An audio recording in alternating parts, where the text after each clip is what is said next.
time. I'm literally just finishing something off, but if you have to go, I'll be around another day at this time. Okay. So Colin says he wants to come up on the beam, and he said, give him 10 minutes. And I said, I don't know if I'll be around for 10 minutes, but I was kidding. Who knows? Right. Who knows with my broadcast if I'll be here for 10 minutes or 10 hours. I know those days. Because I sometimes get on here and then I never get off, and then I go weeks, months, not years, but I go quite a while without broadcasting. My glasses. Do you wear glasses? I didn't. I do. And actually, probably should go get them. I have dollar store glasses, and I never seem to have to clean the lens. But with these ones, it's like every 5 minutes I'm cleaning the lens. I wonder why that is. I don't know. They just get fogged up so fast. But yet with my dollar store ones, I could wash them off once and they'd be good for days. The plastic doesn't seem to get as mucked up as the glass. Maybe it's because it's close to my face. It's getting all the, junk from my face. I don't know. Yeah. Who knows? Could be what you're cleaning them with even, maybe. No, I have a nice cleaning cloth that they gave me from the office, and I also have a spray that I use. Huh. So I don't know. Maybe it's just me. Maybe I need a different cleaning cloth or something. Because even, the cloth and the case that it came in seems very generic. Like the cloth has their name on it, so it's obviously from their place. And then the case it came in is nothing fancy. So I don't know. Maybe they just have a whole bunch of generic cases they give out. Right. So is there anybody else in the broadcast that we haven't chatted with yet that's just listening that would like to come in and at least say hi to us? Come in and chat with us. I sure don't see anyone.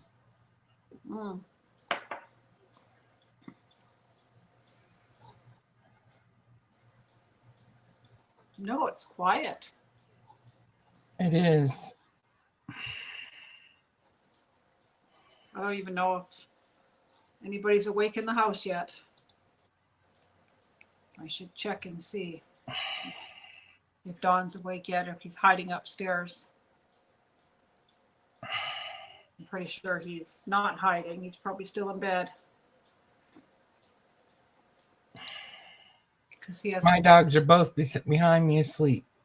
Aww. What kind of dogs do you have again? I have a Labrador mix and American Bulldog Shepherd mix. So what was that? The first one I missed. I didn't hear it. A Rot Lab. Oh, a Rottweiler Lab. Okay. That's a big dog. They're both big dogs.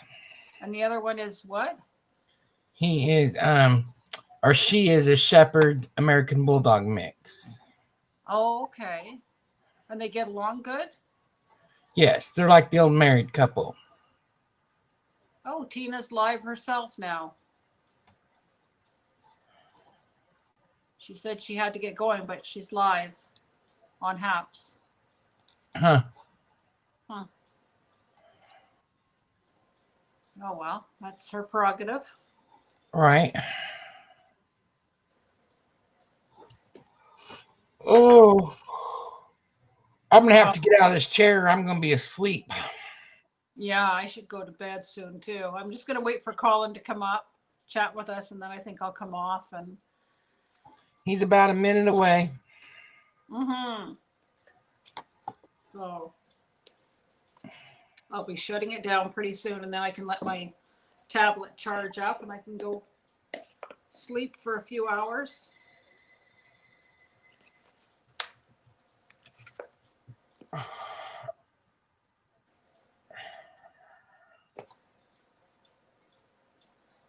So I'll just wait, give him a couple of minutes. I'll see what Tina's doing here. Whoops. That's what I like about having two devices. You can kind of check in on other people. I agree. Except I don't know if I have Tina's. I'm not following her on here, so I don't know if it'll come up. I don't know if she's Queen Tina on here. Try that.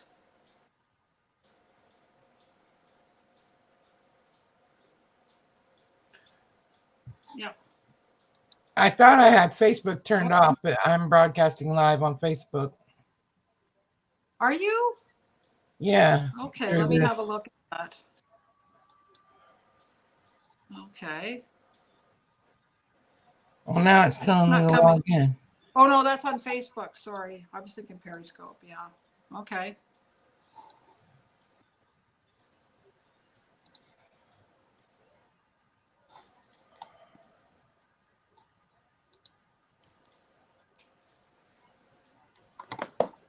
So in about 1 minute, Colin should be coming up anytime now, I hope. Because after we have a conversation with Colin, I'm going to shut it down and try to get some sleep and let my tablet charge. And then Don can have free run of the kitchen while he has to, putts around and gets his breakfast and everything.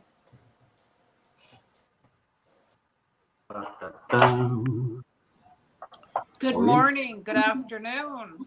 Good morning. Good afternoon. I'm not sure why I'm not showing up.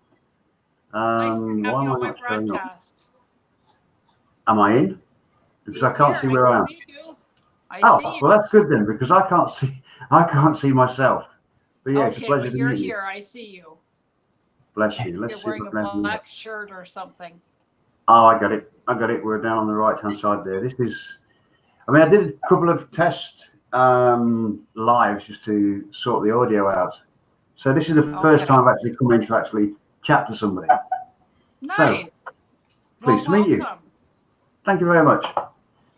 So you was talking something about gardening or something. Is it gardening that you're dealing with? Oh, we did major gardening in our yard over the summertime. Yeah. Are you a gardener? Oh, no. If you listen to my brother, he says that I've got green fingers, but I don't know where he gets that idea from. I can recognize a weed from a rose, let's say, but that's about the sum total of my gardening knowledge. I know not to pick a thistle up or a nettle because that hurts. So yeah, that's my sum total of gardening knowledge. We were watching on, I think it was on Netflix. There's a guy on Netflix, Monty Don, and he's British. Oh yes, he's got a bit of an accent there. He's one of the old school, isn't he? Hang on, chaps, we're going in. He talks that kind of way. So yeah, Monty Don, he's pretty clued up. He knows his stuff, that guy. He really does. Oh, he knows all about gardening. He's a master gardener, that's for sure. Like, he goes in and he knows his stuff, or at least on TV he knows his stuff. Yeah. Like he goes into people's, because the show we were watching was people's backyards that were transforming. Like, they would have this, because I noticed in England, you guys, a lot of people have long, narrow backyards. Oh yeah. Well, you do get quite a bit of property considering, because in the subdivision where I'm in, it's very limited. And I'm in an apartment, so I don't actually have any land to work with, unfortunately. But I do go to my mother's lot and work with her garden. But sorry, I interrupt you. I shouldn't do that. So what is it you do for a living then, or do you work? What do I do for a living? I'm what you might call a creature comforts consultant. Basically, it's a fancy term for like life coach, that sort of thing. But I've always looked at it that life is a little bit like a creature comforts campaign. We spend the majority of our time putting these things in place, our creature comforts, the roof over the head, etc., etc. So it makes sense to be a creature comforts consultant, because everybody looks at coach and they say, oh, coach, don't talk this guy's a coach. I'm not a coach. I've got several clients, but that's not my passion. My passion, I'm actually writing a book at the moment called The Creature Comforts Campaign. So now you know a little bit about myself. Creature Comforts Campaign. Okay, yeah. So what does that entail? Like, what does it entail, your Creature Comforts Campaign? You're actually on your Creature Comforts Campaign at the moment. We're doing stuff that we enjoy the majority of the time. A lot of people, they'll go into employment and they'll be doing a job that they hate. Whereas yourself, you're spending your time doing something you enjoy. And I enjoy helping people. So that's pretty much where it is. So how do you consult somebody with creature comforts? Like, what would you do if you were coming, say, into my home? What would you be doing? Well, basically, a lot of it's online, which works out rather well because of the whole COVID thing. Mhm. But we look at it, I suppose, as to what was bugging you the most at the moment. Because we've all got something that we're trying to put in place. It's just not happening, or we've got something that's just been taken away that we need to replace. Whether it's the telly, whether it's something physical, or whether it's a relationship that's gone pear-shaped, or whether the loss of a loved one. We're all dealing, as I say, with our campaign. So I'd have to say to you, how's life treating you? And you'd say, yeah, it's going really well, apart from bump, bump, bump. Because it's really strange how people, during a normal conversation, a general conversation, will say, life's great, but, and then they'll tell you what the but is. So I help them sort the butt out. No pun intended. Okay. Touching anybody's butt. So that's where we go. That's where we go. So is that kind of like being a counselor to them? Not so much of a counsellor. I mean, the majority of people, they know what it is that they want, and they know how to get it. But normally, it's a case of, we put things off. So, I mean, we've all got something. If I said to you, what is it that you're not doing that you know you should be doing? And you'll have something at the back of your mind that you can just pluck out of your head, and you'll say, right, well, it's this. Have you got any suggestions how I could sort this out? And then we'd sit and talk about it. It's amazing how many people, let's use the example of driving. When you pass your driving test, the amount of friends you suddenly acquire. Everybody's your friend all of a sudden once you pass your driving test. If you can go back to youth, I mean, I was 18 when I passed my driving test, and within 2 days, it was like people were phoning me up. How's it going, Cole? Can you give me a lift to so-and-so? How's it going? Do you fancy a trip so-and-so? And it's a little bit like that. When people find out what I do, it's inevitable that they'll turn around and say, can you just help me sort this out? But people who've got the ability to sort their own lives out, that's the irony. But sometimes, as they say, you can't see the picture when you're in the frame. So anyway, that's enough about me. I'm not here plugging myself. That's wonderful. It's fine. I like that when people do that. Like okay. I do card readings and mediumship readings. So I connect people's loved ones. And I was going to say something and I just lost my train. Oh, yeah. So like you said, like with the car scenario or whatever, people are always like, oh, you do the readings. So just give me a reading. Yeah. I've got a friend of mine. I give a lot of free readings. I do a lot of free readings for people, but do you enjoy it? Do you get the emotional feedback from it and enjoy that feeling? I love it. It makes me feel good that I can help somebody on, give them some comfort and know that their loved ones are right there.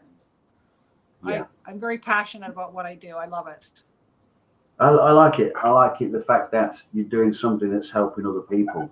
Because I do think that we're here as we make this journey from this spiritual journey from being born to the time when our number gets called and we go on to the next plane. Because I'm a firm believer that there is another plane. I mean, I did the whole spiritual thing 10 years ago. I mean, I did the whole, like yourself, I did the mediumship, the psychic thing. Oh, did you? On the platform, yeah. Awesome. And then this is how I got into mindset, because I would get this information come through, and it was trying to get myself to the place where I could recreate that link each time. But struggling to get the link at times. I mean, maybe I wasn't in the right emotional place, but when I could get that link and it was spot on, I'd say to so blah blah blah blah blah, and I'd say, wow, how do you know that? And I needed to know how that worked. So that's what brought me into the whole mindset thing. So I went back to adult education, counseling concepts. I did the whole NLP, neuro-linguistic programming. I devoured anything to do with mindset, for years. Then I started helping people out with it, doing it for a living.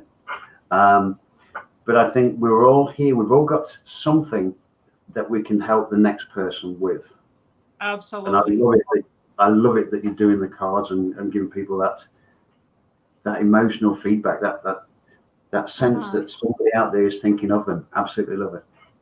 And I absolutely love doing it. This is my second career. I had another career before this. That was going to be my next question. What did you do before this? I was in healthcare, and I looked after, I worked in a nursing home, so I looked after the elderly Okay. for lots of years. And then I moved to a floor in my nursing home that was looking after people that had neurological damage Bless you. or ALS, MS, car accidents, spinal cord injuries. So it was a different challenge because I was looking after people that were my own age that had different diseases or accidents that created this or that, or, you know. Yeah. And so it was a real eye opener, and it was really, you know, it was a nice challenge. I loved it. So you almost went from one career helping people to another career, the second career with the cards and the mediumship. Exactly. Thing. So yes, and that's what I love about it, because I love helping people. I love, you know, what I do. And when I do the free readings, I take it that that's my way of giving back. Makes a lot of sense. I mean, those cards are absolutely spot on. You know, I'm a bit of a joker, so always trying to make some kind of humorous comment out of something. I mean, it's a great coping mechanism in life if you can find the positive side, but not necessarily just the positive side, the funny side to it. Yep, exactly. And people don't look at it that way. They don't. This is why I say it's very easy to help somebody, because you can't see the picture when you're in the frame. If you take that outside perspective, you haven't got that emotional baggage that they're carrying. So they're often clouded in their own emotions and what's going on. I mean, there's one lady there, and she was really struggling with the loss of a loved one.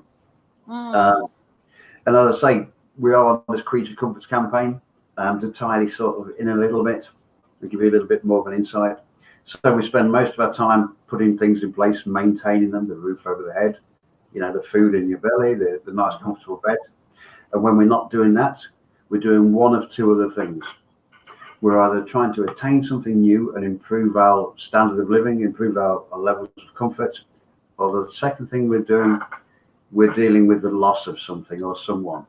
You know, once you lose that person, they can be a massive emotional resource that you've been relying on in your life. You know, your go-to, your mother, your grandmother. And once that person's gone, you know, it's always a case of, we don't always get over it, but we get through these things. The most devastated I was for a while there was a friend of mine who was my mentor. She was my girlfriend's mom. Okay. I met her just a few years ago, and she started mentoring me on my card reading. And every time I went to visit her, we talked about mediumship, and she loved to do astrological charts. And she said, you should learn that. And I said, it's like calculus, like it's like complicated math. It doesn't resonate with me. So I said, I'm not interested in learning that, but she taught me so much, and we used to talk all the time, because when I met her, I said to my girlfriend, do I have to wait for you to come back to your mom's to come here? And her mom looks at me, and she looks at me and says, hell no. So I would go visit her mom constantly, because her mom was kind of stuck at home with an illness. And so I introduced her mom to Periscope, and then I, you know, would go over and we'd have tea all the time, and I'd just phone her up. You know, I'd be phoning her up, you know, at midnight saying, hey, you know, how's it going? I just did this reading for somebody, you know, let me run it through you. Or she'd call me up, and, you know, so we instantly hit it off. So when she passed away suddenly and unexpectedly, I mean, she had been in and out of the hospital, but this was a really unexpected moment. It was hard. I took it really hard, because all of a sudden it was like, where's my mentor? Where is she? I'm just curious. What gave you the fortitude to get through it? How did you actually get to the point where you can talk about it without, you know, feeling that emotion welling up? What was it for you that worked? I knew she was in spirit. I knew she was around me the whole time. So when I was angry, I wasn't upset. I didn't cry. I was angry at her, because it was like, dang, now I can't phone you. How am I going to get a hold of you? And then I thought, okay, I'm going to call. So I don't know if you guys ever watched that show Bewitched. Oh, Samantha with a wiggly nose. Yes. Well, I loved it. I used to watch that as a child. Yeah. She used to call her doctor, calling Dr. Bombay, and then he would come, and I jokingly said, that's how I'm going to call my friend Paula. I'm just going to say, calling Paula, Yeah. and she'll be here. So That's I half the couldn't key. physically call her anymore. So I was more angry than I was teary. Right. I was angry. And it's really strange how that works out. I mean, we say that we're grieving for this person, but inevitably the bottom line is, because each and every one of us, I mean, I'll challenge anybody on this. Oh, cuckoo. That's my cuckoo clock. Oh, excellent. Love it. Love it. Right. Where was I? That totally threw me, totally broke my pattern. Okay. Yeah, I mean, I challenge anybody on this, but essentially, each and every one of us, we're selfish creatures. So how do I justify that? How do I justify that? Okay. We grieve for the person that's gone because we're the one that's experiencing the loss. Why are we selfish creatures? We look after our children and we play games with them and we do everything that we can for them because we get that emotional feedback. We get that warmth, that appreciation, that gratitude from them. Yeah. Everything we do boils down to what's going on in here. So, of course, when we lose that loved one, and it's finding that coping strategy, and to tie this in, why I'm saying this, you said that you got angry with it. You got angry with this lady. Oh, here's that sign coming up saying CPU usage. You know, I mentioned that earlier on. CPU usage. Okay, it didn't come up on my screen. Okay, I'll click continue. Okay. Right. Okay. So, whether it be anger, whether it be upset, whether it be depression, whether it's anxiety, it's always because something has been one of our creature comforts, quote unquote, has been taken away. We can only get angry, upset, stressed out, go into a downer when things aren't how we want them to be. And so you say you got angry. So what was it? Just remind me, what was it that actually got you past the anger? Realizing that, smart enough, Dina, you're a medium. You know she's around you. You know she's here when, all the time. Because I never grieved when any of my grandparents left, because they were all, 60 plus. So I never, even though my grandma was 100 when she passed away and still very cognitive up until she was 100, she passed away at 100 and a half. And by the time she passed away, she was ready to go. Yeah. But at 100, she was still completely cognitive. And excellent. I miss her a lot, but I didn't cry. Like, I don't cry when people pass away necessarily. No. But I miss chatting with her. I miss having conversations, having tea with her. So I just invite all the spirits into my house. I keep saying, just come visit me, please. Yeah, welcome in. I'm very open to that. I can relate to that. And be here. And my boyfriend's parents have both passed away. And okay. After they passed away, he bought this house, and his parents come here all the time because he tells me, he says, oh, dad's upstairs with me, or mom's up there, or I heard this and that. So we're very open in this house to inviting our loved ones here. We don't ever get spirits we don't want in the house. We're lucky that way. Yeah. I mean, somebody once told me, one of my mentors, Jackie, she got me into it. Oh, say we're going back years now. And she was saying that all you have to do is like reach your arm out. Spirits are never more than 3 feet away from wherever you are. You reach out, right. You're touching the loved ones, always like only 3 feet away. So yeah, I can relate to that 100%. And you say you never get a spirit there that's like malevolent, we'll call it. And I can relate to that as well, because something in the back of my mind, I can hear Jackie say, there's some kind of like unwritten, whether this is right or not, this is from my mentor. So I'm not out there preaching. Jackie used to say that, there's sort of unwritten spiritual rule that they're only allowed in if you let them in. I invite them all the time. Yeah, I mean, that's great. I mean, we're talking about the malevolent ones, the ones that we're saying that they may worry us, may cause some kind of discomfort. But apparently they're not allowed in unless you give them the key to the door. So I don't give any permission for any nasty energy to come through. That's the best way. Yeah, always working in. I think my angels are really, really protective of me. Yeah. Because every time people read me, they say, "Oh, you got your angels all around you." So who's Jackie? Who's Jackie that you're talking about? Jackie's a friend that first got me into the whole spiritual or spirituality. Oh, we're going back 15, 18 years, something like that now. Okay. And she came to visit.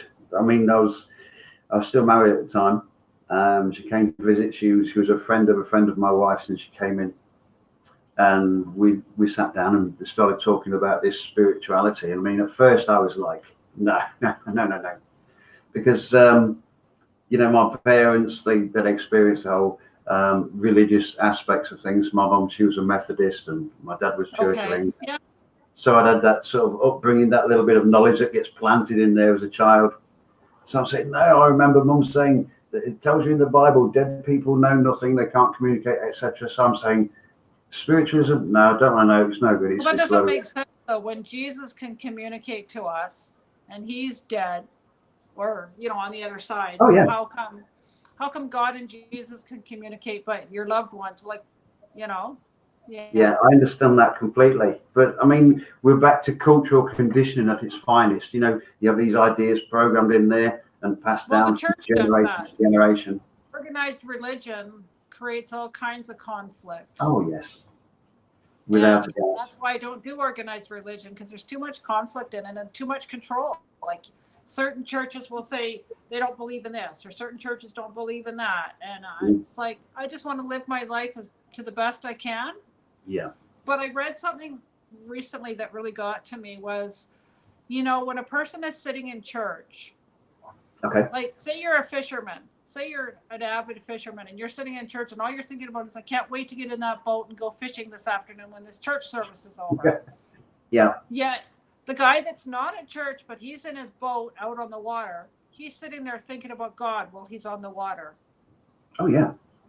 100%. So I mean, kind of a cliche how that works that way, that when people are sitting in church, they're not thinking about God and all that godly stuff. They're thinking about what they're going to do, their grocery shopping list, and what they're going to do over here and all the rest of it. But yet you take somebody to the mountains or out for a hike and all they're thinking about is connecting to source and spirit.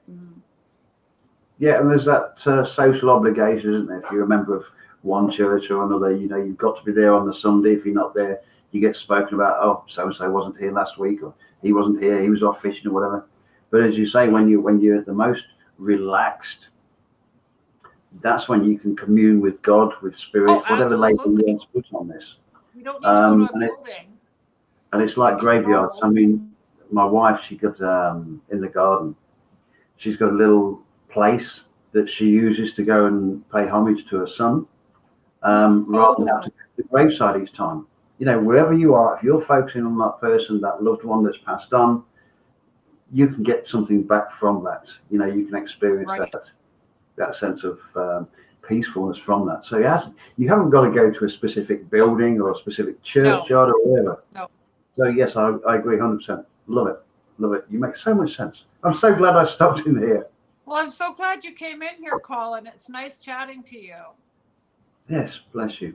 I'm not going to stay too long because I've got things that that are sort of building up that I've got to get. I have an important thing to do, and it's called sleep. I haven't had any of that since yesterday. Oh, bless you. You must go to sleep. Let's talk again. We'll look forward to catching up again. Yeah, my boyfriend will be getting out of bed, and I'll be getting into bed. There's something wrong there, but I'm not going to go there. That's my sense of humor. It's okay. Don't worry. Right. There's no worry there. It's all good. How do I get out of here? Is there a button that I press, or I just hit I can click you out of here. Yes, kick me out. Please do. I've never been kicked out by a lady. Colin, it was really, really nice chatting with you. Maybe we'll chat again. Feel free anytime I'm on to come up in the broadcast and we'll chat. Because I'd like to hear what you have to say. Bless you. Most definitely. You take care. Have a great day. Okay, take care. Take care. Bye-bye. Guest. Okay, so I'm going to come off of the broadcast. Thank you guys for watching from the outside or whatever you're doing. And we'll chat again. Okay, bye.